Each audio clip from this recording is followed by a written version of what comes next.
mawulire mbozi omuwala ono wenagamba bakupu kikuba bulungi zinangokogonya Mr. Pagoda turn your back baby zinangokogonya baby sha baby baby zinangokogonya nandikulesena mugwano tulira ya feeling today we have everything in the head baby hurry up never to be late tegesa amasuuka ngololere ngoye oyambala onyumye today we do it ensonga eyo nakirangulanya babegako nayitala nabadde gyova mukiro katuwayanga kusimu nagamba makingashuwa nti eripazo tabaawo kuba nembubuuza lwaki omwana leripazo okubeera mu kintu naganata ajja kunyiiga oshegera ninga olina okusalawo wakati wange nani neripazo kuba nakunyonyola ensonga ze so zikwasaganya nobusajja mulwadde agenda kujja ali wano ng'ali mulomugusana sisobola kwerabira omuyimba omwe asula mabira nga topajinja kinuma nnyo nalimwogede naye webala niyetonda naye kyaluma ku mutima nakati kikyaliko twali tuva mu event nga tukomawo tukomawo tubyala alina omwana we bwetongera omwana abalenzi kitakiyo kubanga omwana we netubasa okulozi kuba twali tutambudde ffenna niye kifaanyi kikalimulaga ku ssimu ye namanyi oba ng'ojjamu namba nanyiigala lwetwali tovuga nga tudda ndingawe mabira bannaye njagala kutuka ekiri nyalagenda workshopko ate bwe nafuluma omusajja emmoloka teyagisikula so ayo moment sajerabira yanumanya okuba nalisina nakikulu ate bwe yatuuka omukono namugenda ngamba nsonyiwa batemanyi mmotoka muli so naye nga kikola kigenderedde so endala moment gyesasobola kwerabira nti olunaku ono yani ekisiwa omugenzi ibulagono promotani Vegas olunaku lyasuula erukaya nga tugenze kukola kamiliyoni n'atukimu saalinze nga bali namawulire banja kukiwala toba njogeranga munamawulire mukisayi ti paka lunakubira kamiliyoni n'atusikira emmotoka netukolaki netukima kuba yali ategese kamiliyoni n'atusuula tukuba esimu n'azita wetunoonya omukulu kabiri n'atusikira emmoloka ye netukima nga tebirina naki esembayo eyatafudde eyojjamuwogera yatwala ekkulu okumala wiiki genosale n'abawase minisita muna kuba twali mugulu gulu is expensive you guys gulu ya bbeeyi nnyo actually singa ne Kampala ngawuti gyetusuula misi tekuwanjikira nti yali ya bbeeyi senesuka gwako netukubira abantu wangala e Kampala okutubeereramu nga tukumikiriza omugulu nga omanyaga akaseera kakagenda erikuwa ki musekenge enjogera yaleero omukulu esente yazifuna ye nekabanda ne batusaawo kabanda kyanuma nnyo nakyo obuto kyanuma nnyo maneno mawulire mbozi omuwala ono wenagamba bakupu kikuba bulungi zinangokogonya Mr. Pagoda turn your back baby zinangokogonya baby sha baby baby zinangokogonya nandikulesena mugwano tulira ya feeling today we have everything in the head baby hurry up never to be late tegesa amasuuka ngololere ngoye oyambala onyumye today we do it tuladdeko ffenna nga tukola vidiyo oziteekamu ebyakabi kyemita styles munoonyeeko sobola n'okukubira essimu nikunamba ye tuyanze nnyo twagala tule ku bibuuzo ebiva gye muli naye ekibuuzo ekisooka kyegenda beera live oba agenda balive bandi oba sente tulaga namba bweti ekyokubiri ye muyimbi atali ku posta n'afuna omukisa okuyimba olwo bonna bajje kale ensonga za Ronnie Genius ate tunabagenda mu baganda baffe abamawulire Ronnie badde nsaba otulambulire why Ronnie Genius experience omuntu omumenyere mu ddakiika ntini nnyo nyinza okuba ndowooza experience yaavu kubanga mmanyi okwogera oba kuyimba why experience etwala ebintu bibiri kisooka egatta experience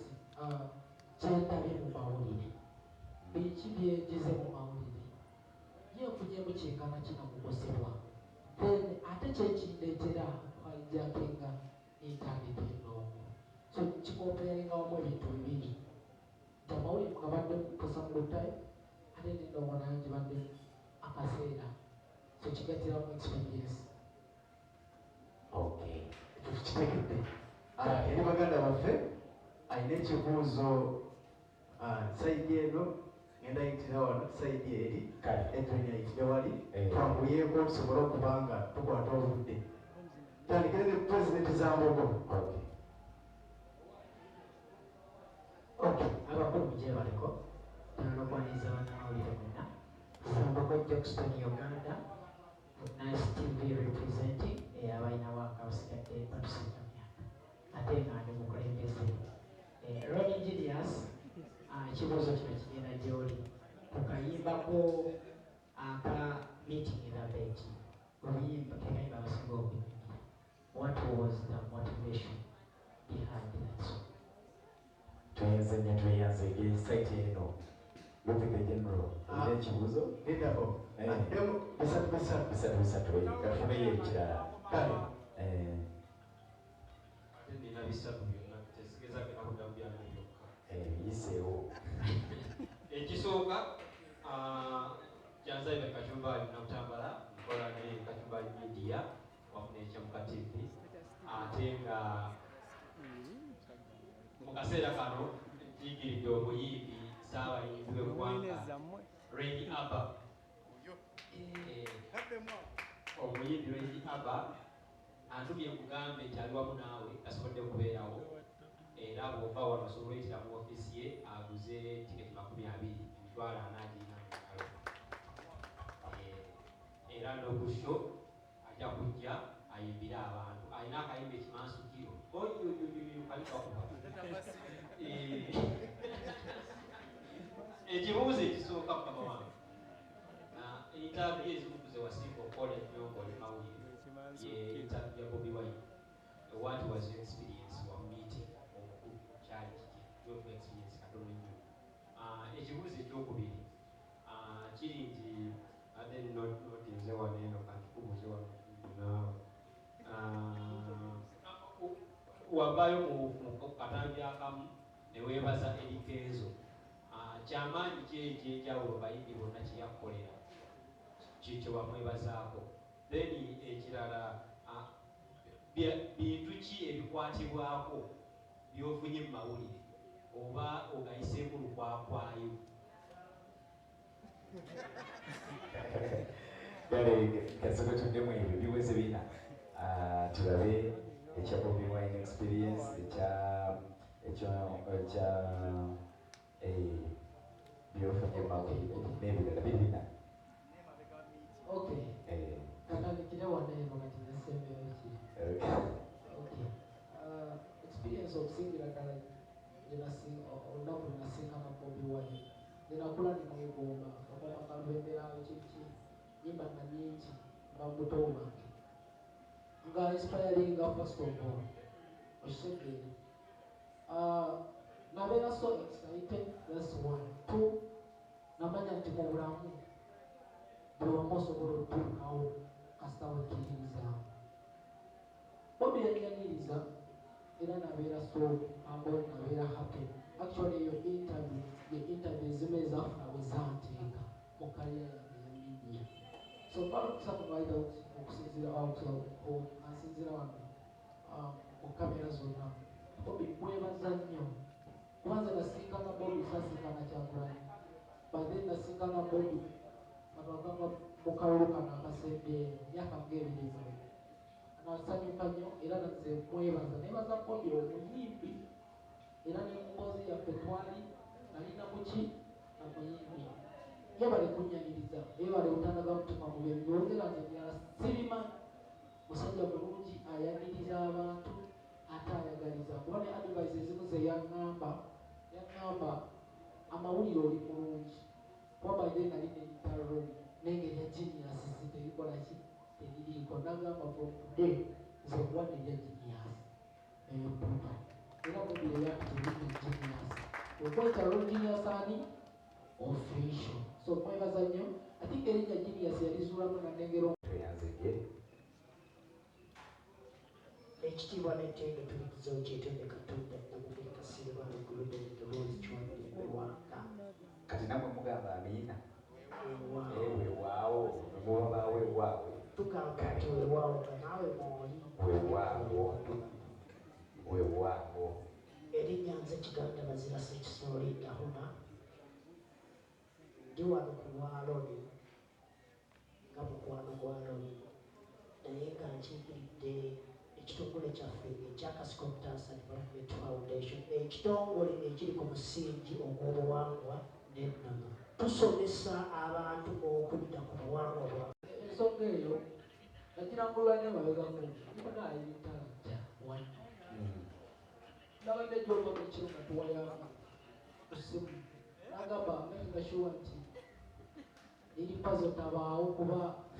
nembubuuza lwaki omwana liripazo okubeera mu kintu naga natajja kunyiiga okitegera ninga olina okusalawo wakati wange nani neriripazo kuba nakunyonyola ensonga ze so sikwasaganya tomusajja mulwadde agenda kujja ali wano ng'abiri mulomugusana sisobola kwerabira omuyimba omwe asobola mabira nga tuva jinja kinuma nnyo nalimwogede naye webala neyetonda nekyanyuma ku mutima nakati kikyaliko twali tuva mu event nga tukomawo tubyala alina omwana we bwetogera omwana abalenzi mukitakiiro kubanga omwana we netubasa okulozi kuba twali tutambudde ffenna niye ekifaanyi kinalimulaga ku sse ye namanyi oba ngujjamu namba naniiga nga twali tuvuga nga tudda ningawe mabira banaye njagala kutuka ekiri nyalagena workshopko ate bwe nafuluma omuzadde moroga teyagisingula so ayo moment sajerabira yanomanya okuba nalisina nakikulu ate bwe yatubuka omukono namubeera nagamba nsonyiwa batemanyi mmotoka mumuli so naye nga yakikola kigenderedde so endala moment gyesasobola kwerabira nti olunaku ono yani ekisiwa omugenzi ibulagono tolmontani Vegas olunaku lweyasuula erukaya nga tugenze kukola kamiliyoni n'atukimu saalinze kabadde namawulire banja kukiwala toba njogera nga munamawulire musayi ti paka lunakubira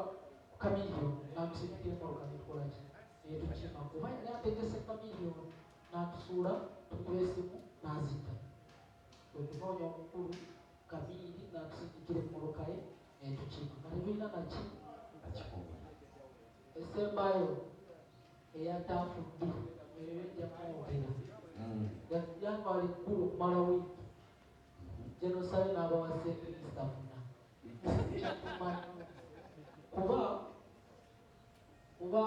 twali mugulu gulu is expensive you guys gulu ya bbeeyi nnyo actually singa ne Kampala ngawuti egye tusuula masi tekuwanjingira nti yali ya bbeeyi tenesuka gwako netukubira abatuwagala e Kampala okutubeereramu nga tukumikiriza omukulu nga omanyaga akaseera kagenda erikuwa ki musekenge enjogera yaleero omukulu esente yazifuna ye nekabanda nebamusaawo kabanda kyanuma nnyo nakyo obuto kyanuma nnyo so security ejja kubeerawo mubuliwo nemubutamanyika katonda wabajjajjanga bakuumire neyanzege Oza akaterekeka mu bulamu bwange sibeerangako mu bivu bwe mulungi okugenda okusooka okusula wano ne bazzukulu bange mu kivulo kya Lwone. Batuli ba mukisa tweyanza nnyo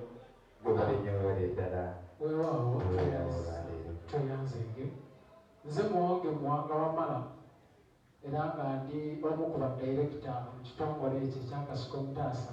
Ndi wano ku lw'amuvubuka munnange Londa Genius. Kituufu ddala. Era nkunga banna TikTok mwenna abandaba bakimanyi gye bali bandaba bakimanyi. Ku lunaku olwo nange ngenda kubeerawo okubalaga mukyala wange mu buwangwa n'ennono gwe batera okulaba ku TikTok. Kakati nkunga bannayuganda mwenna abavubuka abakadde abakuze mu myaka mujje tuwagire muto munnaffe mujje tuwagire muganda waffe olunaku olwo nga 21 olunaku olwa Sande. Bannamawulire aganamawulire mugatambuza ensi yonna abantu bonna basobole okukitegeera nti wano ku lunaku olwo bagenda kubeerawo ekyenjawulo ekyali kitabaddewooko. Weewaawo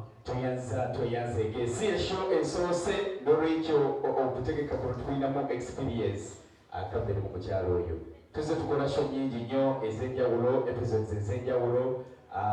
naye eno si yakusatu yakuna. N'olwekyo mugereeto oyo omukyala w'amaanyi Sylvia Autoparts yewe kikwata ku muyimbi mu ggwanga Uganda yasalawo kubanga ajja kuliwawo omubiri. N'olw'ensonga eyo tukwebaza tine ku lwoni munnamawulire munnaffe era osazeewo n'ojja. Ate omutaabeere beegendereza ayinza otwongeramu emmeeza bannamawulire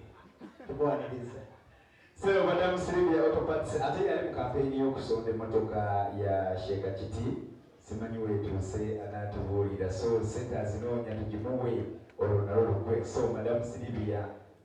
kubasonyiwa baba nteerewo ekyokunywa buli omu afune ekyokuza eri omumwa mu ngeri ey'enjawulo. Akasente gasembezeeko eri ebisayidi ebyo. Tweyanza nnyo tweyanzenge. So mukyala Sylvia tukwaniriza webale twegattako webalina kwagala nsonga z'abayimbi naddala abaffe. N'olwekyo mbadde nsaba okkirize oyogereko eri bannayuganda mu ku basponsors baffe aba Road Genius Experience show enyawo.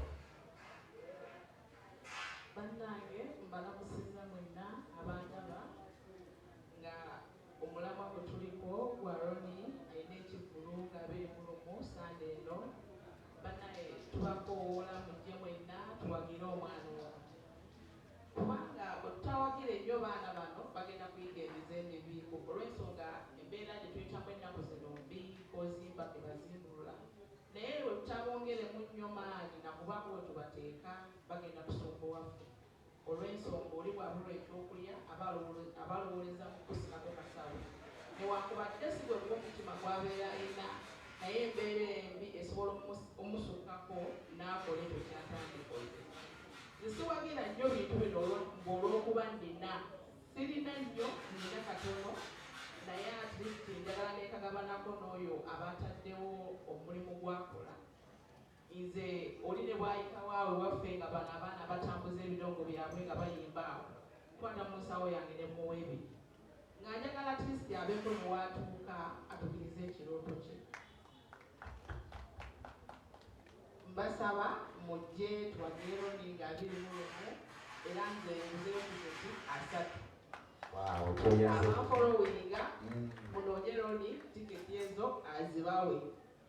era ngenda zimuwa ssente essaawa eno naye nga mujje tuwagire nga 21 tuwagire nnyo abaana baffe bannayuganda tubawagire babeere bulungi kubanga liribeera essanyu lyabwe. Mwebale nnyo mwebale ddala. Neyanzege Madam Sylvia, thank you so much. Kati ndo bannayuganda tugende tuwagire Sylvia Autoparts kubanga yatwagalira abaffe. Ali wali eri wa Kiseka, mukyala alina spare alipo original. N'olwekyo tugendeyo tumuwagire. Mwenna abalina amamotoka, bannamawulire abalina amamotoka, tugendeyo tumuwagire. Yasaba omanyi tugenda bba tuyingira mu program kawunyemu nga tetunagenda wa mbadde nsaba Sylvia nga bwogambye otuyingize mu program kawunyemu nga Roni okutuweera ssente ezo ayogereko eri abakawunyemu tweyongereyo. Inabula simu kati kabuze kakwata omuzindaalo sobola okubanga tweyongera. Okay, abatulaba mu nsi yonna nze Engineers Official ntwala omukisa guno okwebaza abannamawulire for the first place mwebale kujja ate mwebale kundaga mukwano kuba singa simmwe singa ndisi wonna wendi mukoze omulimu gw'amaanyi eriiso lyange libadde lituula nnyo feesi bwemba ndaba zonna zibadde zikola waliwo nezitalabise nenga nazo zikola so obubaka bukutuukako nkweyanza era neyanza on behalf of journalist so basponsa bange ndimusanyufu nnyo abamutasa foundation mwebale kumbeerawo from day one mwebale kunzikiriza mwako mwebale kunzikiriza mu director and from the start tewankaluubiza tewanneetooluuza siri muntu mulungi kwesiba ku bantu naye oli musajja mulungi so ne ttiimu yonna mwebale nnyo mwebale ddala ambasuubiza ekintu kigenda kutambula bulungi ku saani ku sayidi eno eya Sylvia Opat neyanziza neyanza egimama esimu okonamba esente oziteekeko okay bannanga abatulaba esente zazedda enamba yinza obutagisoma mu byokwerinda naye nga ngenda giteeka wano nga loni twateekamu enamba nyongera okwebaza abasponsa baffe mwenna Teba Paint Center wali wa Kiseka mu Kisenyi mwebale nnyo mwebale ddala Kasiko Mutasa Foundation BBS Telefina mwebale nnyo mwebale ddala Roni ennaku taddemu ogenda kufuna omukisa bakweyo abatulaba bonna ensonga zikyatambula kale tweyanza nnyo kasooka tufune yakiikiridde BBS Telefina abeeko obubaka bwatuwa nga bebasootinga ensonga eyo Nyash Boss. Okay, mbaliriza nnyo mwenna amannya Ranks Peno banyongera kere Nyash Boss olw'okuba nze CEO Nyash Festival era mu maaso awo tujja nga 3 mukimanyi tuddayo mu kibira so ennaku z'omwezi ngenda kubeera 21 Sunday eno nyongera obakoola mwenna mu nsonga zonna tujje tubeerewo Ron Engineers. The Ron Engineers namulaba nga sinabala kujoininga BBS Telefina Ron Engineers nanzikiririza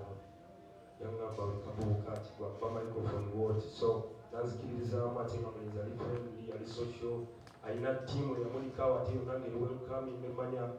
muntu mutuufu so ate we nagenda ku BBS Telefina era nanyaniriza nnyo so obaddewo nnyo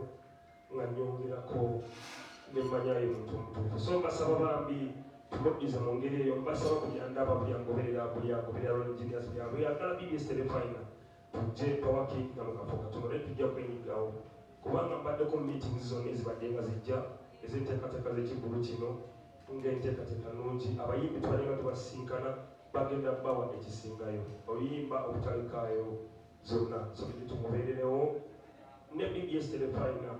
nga ttiimu tetulina enkolagana yemu tuli famire so onna full force tugenda kubeerawo tuwagire Ron Engineers presenta alina bwegomba okulabako n'abayimbi abakwatagana ne Telefina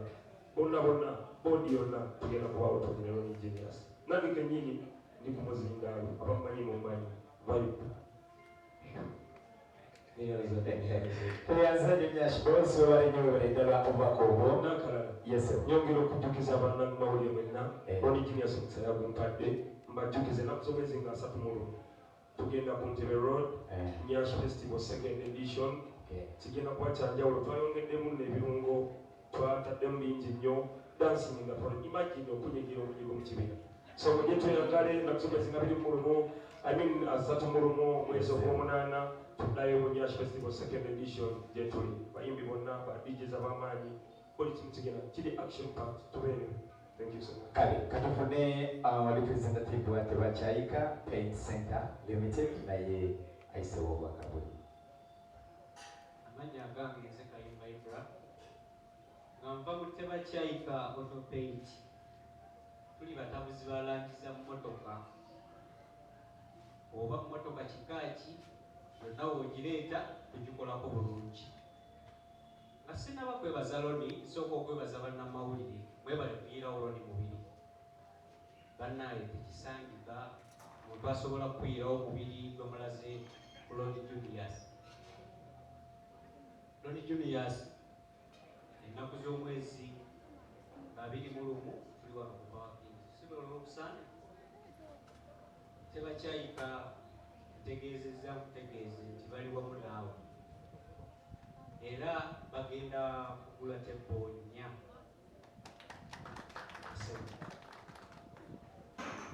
bannange ebyange si bingi nnyo naye nsaba abantu mwenna abali eyo nga muwagira Ronnie Juniors nga munyumira ennyimba ze mbasaba mujje mumuwagire kusaana. Ronnie Juniors ono ye mukwano gwaffe nnyo kuba nze yanneegattako nga nze okusamba omupiira mu ttiimu ya Tebakyayika Paint Football Club. Naye mbadde mbasaba Ronnie ono musajja alimu ebitone bingi, mbadde mbasaba mumuwagire ffe nga Tebakyayika Paint Center tuli mabegawo kyenyinza okwogera. tweyanzege representative wa Tebakyayika basatu banyabo njasaba tufune representative wa Power King wamu ne Jona Electronics bwaba wali bwaba ali wala nga tufuna official statement ey'omuyimbi w'eggwanga. Okay, kale baka bali wala naye ate twagala tukwate time yakawunyemu. Ladies and gentlemen, wenda omuzikirize twaniriza MTN Tuseko Hajaruna Mbiru live in concert Friday nga mwenda August Serena Hotel Kampala. Hajaruna Mbiru huyo Serena Hotel Ruktanunga mwenda August Monshoja atumye Hajaruna Mbiru live in concert VIP ya mtwalo 15 tukaba jigula kumomo ya mtwalo 10 ate meze ya milioni 3 nyiga kamunyenye emu mkaga 5 kamunyenye 20 kadala oba downloading ya momo app wagule ticket ku sente ntono nga 10 August Colin Hotel mukono ticket ya shinjo mtwalo 10 bo jigulango kosa momo jigula 15 VIP mtwalo 3 nga 10 August Maria Frema Saka shinje mtwalo 2 bo jigulango kosa momo ya mtwalo 10 VIP mtwalo 5 ate momo mtwalo 3 n'ekitundu bitegekeddwa Keti Events olwo ne biwagirwa. MTN. Together, we're unstoppable. Ebigambo bino bituuka eri omuntu yenna ng'ebizibu byakukwatira mu manvu ng'ogezezzaako buli wamu okubyetakkuluzaako wabula n'okootakoota mu gaabwanda. Omulongo wa Swanga mu Luutanso z'akusabye okkalire kubanga Zebbulembo okukunaazaako amaziga ng'oyota ku byoto bye kafuumuula bibamba. Gwe wenna ng'ogobye ku mpapula ezifuluma eggwanga nga byagaana. Koba ebweru wa Uganda ng'obutuuze bugaanye, amaka gakulemye, emirimu gitabuse bizinensi ekunyiye. Omulongo waswaye mutuufu okukuwonya embeera yambula butuulo ng'agenda kukumira ku byoto. Kuba ku ssimu nooti 752 28 nooti 910 awo mube butoola n'omuluutansozi olwo yalambulula ebikutte entimba n'emigadde wanaakuwunzikira nga weeyagala ng'ebiiri gye ebitannaba kugwa kyankooto.